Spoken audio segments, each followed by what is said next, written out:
Hi everyone, my name is Pawan and I am a lecturer of Satyam College of Polytechnic Nakodar. So in this lecture we will discuss about piers and its types. So first of all we have a definition of piers. Piers are intermediate supports of a bridge superstructure. The function of pier is to transmit the load from the bridge superstructure to the subsoil laying underneath. So basically Pears intermediate sports ਹੁੰਦੀਆਂ ਕਿਸੇ ਵੀ bridge ਸੁਪਰਸਟਰਕਚਰ ਦੀਆਂ ਤੇ ਇਹਨਾਂ ਦਾ main function ਜਿਹੜਾ ਹੁੰਦਾ ਆ ਉਹ load transfer ਕਰਨਾ ਹੁੰਦਾ ਆ ਸਬਸੋਇਲ ਦੇ ਵਿੱਚ ਠੀਕ ਹੈ। ਨੈਕਸਟ ਆਪਣੇ ਕੋਲ ਟਾਈਪਸ ਆਫ ਪੀਅਰਸ ਆ solid pier, dumbbell pier, column pier, cylindrical pier, abutment pier, pile pier, trestle pier, then cellular pier. So first of all ਆਪਾਂ ਦੇਖਾਂਗੇ ਸੋਲਿਡ ਪੀਅਰ ਕੀ ਹੁੰਦਾ ਆ। The pier which are constructed with brick masonry, stone masonry, concrete, etc. are known as solid pier. Sometimes it is seen that in solid masonry pier, the outer portion is constructed with the stone masonry and the inner part is filled with the help of mass concrete. In this way, it can save the cost of construction. So solid pier basically ਜਿਹੜਾ ਆ ਉਹ brick ਮੈਸਨਰੀ, stone ਮੈਸਨਰੀ ਜਾਂ concrete ਦਾ ਬਣਦਾ ਠੀਕ ਹੈ। ਤੇ ਜ਼ਿਆਦਾਤਰ ਜਦੋਂ ਕਿਸੇ ਵੀ ਸੋਲਿਡ ਪੀਅਰ ਦੀ ਕੰਸਟਰਕਸ਼ਨ ਹੁੰਦੀ ਆ ਤਾਂ ਉਹਦੇ ਵਿੱਚ ਇਹ ਦੇਖਿਆ ਜਾਂਦਾ ਆ ਵੀ ਉਹਦਾ ਕੁਝ ਪੋਰਸ਼ਨ ਜਿਹੜਾ ਆ ਉਹ ਆਪਾਂ ਸਟੋਨ ਮੈਸਨਰੀ ਨਾਲ ਕੰਸਟਰਕਟ ਕਰਦੇ ਹਾਂ ਅਤੇ ਜਿਹੜਾ ਇਨਰ ਪਾਰਟ ਹੈ ਉਹਦੇ ਵਿੱਚ ਆਪਾਂ ਕੰਕਰੀਟ ਫਿਲ ਕਰਦੇ ਹਾਂ ਠੀਕ ਹੈ। ਇਸ ਤਰ੍ਹਾਂ ਕਰਨ ਨਾਲ ਸੋਲਿਡ ਪੀਅਰ ਦੀ ਜਿਹੜੀ ਕੋਸਟ ਆਫ ਕੰਸਟਰਕਸ਼ਨ ਆ ਉਹ ਘੱਟ ਜਾਂਦੀ ਹੈ ਠੀਕ ਹੈ। ਨੈਕਸਟ ਆਪਣੇ ਕੋਲ ਇਮੇਜ ਆ ਸੋਲਿਡ ਪੀਅਰ ਦੀ ਠੀਕ ਹੈ। ਕੁਝ ਇੱਦਾਂ ਦਾ ਨਜ਼ਰ ਆਉਂਦਾ ਆ ਕੰਸਟਰਕਸ਼ਨ ਹੋਣ ਤੋਂ ਬਾਅਦ ਸੋਲਿਡ ਪੀਅਰ। ਨੈਕਸਟ ਹੈਗਾ dumbbell pier. A dumbbell pier has an appearance of dumbbell. So basically ਇਹਦੀ ਜਿਹੜੀ ਅਪੀਅਰੈਂਸ ਹੁੰਦੀ ਹੈ ਉਹ ਡੰਬੈਲ ਦੀ ਹੁੰਦੀ ਹੈ ਠੀਕ ਹੈ। Heads provided on two ends are constructed by rubble masonry or cement concrete. ਸੋ ਇਹਦੇ ਵਿੱਚ ਹੈਡਸ ਪ੍ਰੋਵਾਈਡ ਕਰਵਾਈ ਜਾਂਦੀ ਆ ਦੋਨੋਂ ਸਾਈਡਾਂ 'ਤੇ ਜਿਹੜੇ ਰਬਲ ਮੈਸਨਰੀ ਜਾਂ ਸੀਮੈਂਟ ਕੰਕਰੀਟ ਦੇ ਬਣਦੇ ਆ।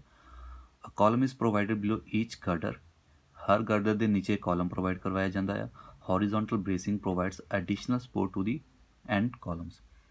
ਸੋ ਜਿਹੜੀ ਹੌਰੀਜ਼ੋਂਟਲ ਬ੍ਰੇਸਿੰਗ ਵਿੱਚ ਪ੍ਰੋਵਾਈਡ ਕਰਵਾਉਂਦੇ ਆ ਉਹ ਐਡੀਸ਼ਨਲ ਸਪੋਰਟ ਪ੍ਰੋਵਾਈਡ ਕਰਵਾਉਂਦੀ ਆ ਕਾਲਮਸ ਦੇ ਐਂਡ ਨੂੰ।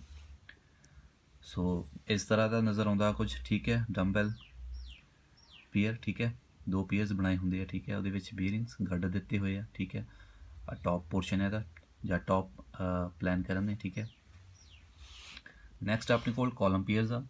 ਇਨ this cement concrete columns are erected right from the river bed to the edge of supporting girder. So ਇਹਦੇ ਵਿੱਚ ਸੀਮੈਂਟ ਕੰਕਰੀਟ ਕਾਲਮਸ ਇਰੈਕਟ ਕੀਤੇ ਜਾਂਦੇ ਆ ਠੀਕ ਹੈ ਰਿਵਰ ਬੈਡ ਤੋਂ ਲੈ ਕੇ ਜਿਹੜਾ ਟੌਪ ਐਜ ਹੁੰਦਾ ਠੀਕ ਹੈ। ਦਾ ਟਰਾਂਸਵਰਸ ਬੀਮ R provided to support the longitudinal beams. ਇਹਦੇ ਵਿੱਚ ਜਿਹੜੇ ਟਰਾਂਸਵਰਸ ਬੀਮਸ ਹੁੰਦੇ ਆ ਉਹਨਾਂ ਨੂੰ ਪ੍ਰੋਵਾਈਡ ਕਰਵਾਇਆ ਜਾਂਦਾ ਤਾਂ ਕਿ ਉਹ ਲੌਂਗੀਟਿਊਡਨਲ ਬੀਮਸ ਨੂੰ ਸਪੋਰਟ ਕਰ ਸਕਣ। ਦਾ pockets formed between longitudinal beams can be used to carry gas pipes, sewage pipes or waste pipes. ਸੋ ਇਹਦੇ ਵਿੱਚ ਕੁਝ ਪੋਕਟਸ ਪ੍ਰੋਵਾਈਡ ਕਰਵਾਈਆਂ ਜਾਂਦੀਆਂ ਤਾਂ ਕਿ ਉਹ ਗੈਸ ਪਾਈਪਸ, ਸੀਵੇਜ ਪਾਈਪਸ ਜਾਂ ਵੇਸਟ ਪਾਈਪਸ ਨੂੰ ਕੈਰੀ ਕਰ ਸਕਣ। Additional strength can be provided by using bracing. So ਇਹਦੇ ਵਿੱਚ ਵੀ ਆਪਾਂ ਬ੍ਰੇਸਿੰਗ ਪ੍ਰੋਵਾਈਡ ਕਰਵਾ ਕੇ ਐਡੀਸ਼ਨਲ ਜਿਹੜੀ ਸਟਰੈਂਥ ਪ੍ਰੋਵਾਈਡ ਕਰਵਾ ਸਕਦੇ ਹਾਂ ਸਟਰਕਚਰ ਨੂੰ। ਸੋ ਕਾਲਮ ਪੀਅਰ ਕੁਝ ਇੱਦਾਂ ਦਾ ਨਜ਼ਰ ਆਉਂਦਾ ਠੀਕ ਹੈ। ਸੋ ਆ ਪੋਕਟਸ ਦਿੱਤੀਆਂ ਹੋਈਆਂ ਇਹਨਾਂ ਦੇ ਵਿੱਚ ਆਪਾਂ ਗੈਸ ਪਾਈਪ, ਸੀਵੇਜ ਪਾਈਪ ਵਗੈਰਾ ਆਪਾਂ ਲੇ ਕਰਵਾ ਸਕਦੇ ਹਾਂ ਠੀਕ ਹੈ। ਰੋਡ ਵੀ ਦਿੱਤਾ ਹੋਇਆ, ਪੈਰਾਪੇਟ ਵਾਲ, ਗਾਰਡਨ ਦਿੱਤੇ ਹੋਏ ਠੀਕ ਹੈ। ਦੈਨ ਕਾਲਮਸ ਦਿੱਤੇ ਹੋਏ ਆਪਣੇ ਠੀਕ ਹੈ। ਨੈਕਸਟ ਆਪਣੇ ਕੋਲ ਹੈਗਾ ਸਿਲੰਡਰੀਕਲ ਪੀਅਰ।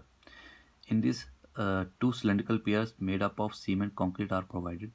ਇਹਦੇ ਵਿੱਚ ਦੋ ਸਿਲੰਡਰੀਕਲ ਪੀਅਰ ਪ੍ਰੋਵਾਈਡ ਕਰਵਾਏ ਜਾਂਦੇ ਆ ਜਿਹੜੇ ਸੀਮੈਂਟ ਕੰਕਰੀਟ ਦੇ ਬਣੇ ਹੁੰਦੇ ਆ। Cost of construction can be done by using cast iron pipe of mild steel semi circular pipes. So ਜਿਹੜੀ ਇਹਦੇ ਵਿੱਚ ਆਪਾਂ ਕਾਸਟਿੰਗ ਕਰਦੇ ਹਾਂ ਕੰਕਰੀਟ ਦੀ ਉਹ ਆਪਾਂ ਕਾਸਟ ਆਇਰਨ ਪਾਈਪਸ ਨਾਲ ਕਰਵਾ ਸਕਦੇ ਠੀਕ ਹੈ। Additional strength if required can be provided by using bracing. So ਇਹਦੇ ਵਿੱਚ ਵੀ ਆਪਾਂ ਬ੍ਰੇਸਿੰਗ ਪ੍ਰੋਵਾਈਡ ਕਰਵਾ ਕੇ ਐਡੀਸ਼ਨਲ ਸਟਰੈਂਥ ਜਿਹੜੀ ਗੇਨ ਕਰ ਸਕਦੇ ਹਾਂ ਸਟਰਕਚਰ ਲਈ। ਸੋ ਕੁਝ ਇਸ ਤਰ੍ਹਾਂ ਦੀ ਇਮੇਜ ਦਿੱਤੀ ਹੋਈ ਆ ਠੀਕ ਹੈ ਆਪਾਂ ਨੂੰ। ਉਹਦੇ ਵਿੱਚ ਆਪਾਂ ਨੂੰ ਬ੍ਰੇਸਿੰਗ ਪ੍ਰੋਵਾਈਡ ਕਰਵਾਈ ਹੋਈ ਹੈ। ਆ ਦੋ ਸਿਲੰਡਰੀਕਲ ਪੀਅਰਸ ਦਿੱਤੇ ਹੋਏ ਆਪਾਂ ਨੂੰ ਠੀਕ ਹੈ। ਨੈਕਸਟ ਹੈਗਾ abutment pier. In this when arch masonry is constructed between supports, every third or fourth intermediate pier is designed extra strong to resist the horizontal pressure coming from the either side. So abutment piers ਦੇ ਵਿੱਚ ਕੀ ਹੁੰਦਾ ਜਦੋਂ ਵੀ arch ਮੈਸਨਰੀ provide ਕਰਵਾਈ ਜਾਂਦੀ ਹੈ ਠੀਕ ਹੈ। ਉਹਦੇ ਵਿੱਚ ਹਰ ਤੀਜਾ ਜਾਂ ਚੌਥਾ ਇੰਟਰਮੀਡੀਏਟ ਪੀਅਰ ਜਿਹੜਾ ਉਹਨੂੰ ਆਪਾਂ ਐਜ਼ ਏ ਅਬਟਮੈਂਟ ਪੀਅਰ ਡਿਜ਼ਾਈਨ ਕਰਦੇ ਹਾਂ, ਠੀਕ ਹੈ, ਤਾਂ ਕਿ ਉਹ ਹੌਰੀਜ਼ੋਨਟਲ ਪ੍ਰੈਸ਼ਰ ਨੂੰ ਰੈਜ਼ਿਸਟ ਕਰ ਸਕੇ। For this purpose its cross section is of bigger dimension than the ordinary pier. So ਜਦੋਂ ਵੀ ਆਪਾਂ ਇਹ ਅਬਟਮੈਂਟ ਪ੍ਰੋਵਾਈਡ ਕਰਵਾਉਂਦੇ ਹਾਂ, ਅਬਟਮੈਂਟ ਪੀਅਰ ਪ੍ਰੋਵਾਈਡ ਕਰਵਾਉਂਦੇ ਹਾਂ, ਤਾਂ ਉਹਦੇ ਵਿੱਚ ਜਿਹੜਾ ਉਹਦਾ ਕ੍ਰਾਸ ਸੈਕਸ਼ਨ ਹੁੰਦਾ ਆ ਉਹ ਨੋਰਮਲ ਜਾਂ ਆਰਡੀਨਰੀ ਪੀਅਰ ਨਾਲੋਂ ਜ਼ਿਆਦਾ ਵੱਡਾ ਹੁੰਦਾ, ਠੀਕ ਹੈ। ਸੋ ਅਬਟਮੈਂਟ ਪੀਅਰਸ ਦੇ ਵਿੱਚ ਦੇਖ ਸਕਦੇ ਹੋ ਤੁਸੀਂ, ਠੀਕ ਹੈ, ਜਿਹੜੇ ਆ ਮੈਸਨਰੀ ਦਿਖਾਈ ਹੋਈ ਹੈ, ਮੈਸਨਰੀ ਪੀਅਰ ਦਿਖਾਏ ਹੋਏ ਆ, ਅਬਟਮੈਂਟ ਪੀਅਰ ਆਪਣੇ। ਦੈਨ ਇਹਦੇ ਵਿੱਚ ਜਿਹੜਾ ਆਪਣਾ ਇੰਟਰਮੀਡੀਏਟ ਪੀਅਰ ਆ ਉਹ ਆਰਡੀਨਰੀ ਪੀਅਰ ਆ ਆਪਣੇ, ਠੀਕ ਹੈ। ਇੱਦਾਂ ਦਾ ਕੁਝ ਨਜ਼ਰ ਆਉਂਦਾ ਇਹ। ਨੈਕਸਟ ਹੈਗਾ pile piers. When safe bearing capacity of available strata is unavailable, pile piers are used. So ਜਦੋਂ ਵੀ ਸੇਵ ਬੇਅਰਿੰਗ ਕਪੈਸਿਟੀ ਕਿਸੇ ਵੀ ਸੋਇਲ ਦੀ ਜਾਂ ਸਟੈਟਾ ਦੀ ਘੱਟ ਹੋਵੇ ਤਾਂ ਉਦੋਂ ਪਾਈਲ ਪੀਅਰ ਆਪਾਂ ਯੂਜ਼ ਕਰਦੇ ਹਾਂ। Such piles are driven through river bed resting on hard strata. So ਇਹਦੇ ਵਿੱਚ ਜਿਹੜੀ ਪਾਈਲਸ ਆ ਉਹਨਾਂ ਨੂੰ ਕਹਿ ਲਈਏ ਵੀ ਡਰਿਵਨ ਕੀਤਾ ਜਾਂਦਾ ਹੈ, ਠੀਕ ਹੈ, ਰਿਵਰ ਬੈਡ ਦੇ ਵਿੱਚ ਜਦੋਂ ਤੱਕ ਹਾਰਡ ਸਟੈਟਾ ਨਹੀਂ ਆਉਂਦਾ। The pile spear laterally connected by RCC or steel braces to make them more stable. ਸੋ ਜਿਹੜੇ ਪਾਈਲ ਸਪੀਅਰ ਆ ਉਹਨਾਂ ਨੂੰ ਆਪਾਂ RCC ਜਾਂ ਸਟੀਲ ਬ੍ਰੇਸਿਸ ਨਾਲ ਕਨੈਕਟ ਕਰਦੇ ਹਾਂ ਤਾਂ ਕਿ ਉਹਨਾਂ ਦੀ ਹੋਰ ਸਟਰੈਂਥ ਆ ਸਕੇ। ਸੋ ਪਾਈਲ ਬ੍ਰਿਜ ਇੱਦਾਂ ਦੇ ਹੁੰਦੇ ਕੁਝ, ਠੀਕ ਹੈ। ਪਾਈਲਸ ਆਪਣੇ ਜਿਹੜੇ ਲੌਂਗੀਟਿਊਡਨਲ ਆਪਾਂ ਦੇਖ ਰਹੇ ਆ ਪੀਅਰਸ ਜਾਂ ਪਾਈਲ ਜਾਂ ਪੀਅਰਸ, ਠੀਕ ਹੈ। ਹਾਈ ਫਲੱਡ ਲੈਵਲ ਦਿਖਾਇਆ ਹੋਇਆ, ਦੈਨ ਬ੍ਰੇਸ ਕੀਤਾ ਹੋਇਆ ਪਾਈਲਸ ਨੂੰ, ਠੀਕ ਹੈ। ਨੈਕਸਟ ਹੈਗਾ trestle pier. It is a framed pier and it consists of vertical, horizontal and diagonal members while excavating foundation if hard clay or rocky strata is available at shallow depth. ਸੋ ਇਹਦੇ ਵਿੱਚ basically ਆਪਾਂ ਕਹਿ ਲਈਏ ਵੀ ਜਿਹੜੇ ਫਰੇਮਡ members ਹੁੰਦੇ ਆ ਹੌਰੀਜ਼ੋਨਟਲ, diagonal ਅਤੇ vertical, ਉਹਨਾਂ ਨਾਲ ਆਪਾਂ ਇਸ ਪੀਅਰਸ ਨੂੰ ਬਣਾਉਂਦੇ ਹਾਂ, ਠੀਕ ਹੈ। ਅਤੇ ਜਦੋਂ ਫਾਊਂਡੇਸ਼ਨ ਜਿਹੜੀ ਫਾਊਂਡੇਸ਼ਨ ਦੀ ਜਿਹੜੀ ਸਟੈਟਾ ਹੁੰਦਾ ਉਹ ਰੌਕੀ ਸਟੈਟਾ ਹੁੰਦਾ ਜਾਂ ਹਾਰਡ ਸਟੈਟਾ ਹੁੰਦਾ ਆ, ਉਹਦੇ ਵਿੱਚ ਆਪਾਂ ਇਸ ਪੀਅਰਸ ਨੂੰ ਯੂਜ਼ ਕਰਦੇ ਹਾਂ, ਠੀਕ ਹੈ। ਸੋ ਕੁਝ ਇੱਦਾਂ ਦੀ ਇਮੇਜ ਹੈ ਜੀ, ਠੀਕ ਹੈ, ਬ੍ਰੇਸਿੰਗ ਟਰਸ, ਠੀਕ ਹੈ। ਨੈਕਸਟ ਹੈਗਾ cellular Pears. Cellular pairs consist of two concentric RCC cells connected by radial ribs and horizontal bands at stable intervals.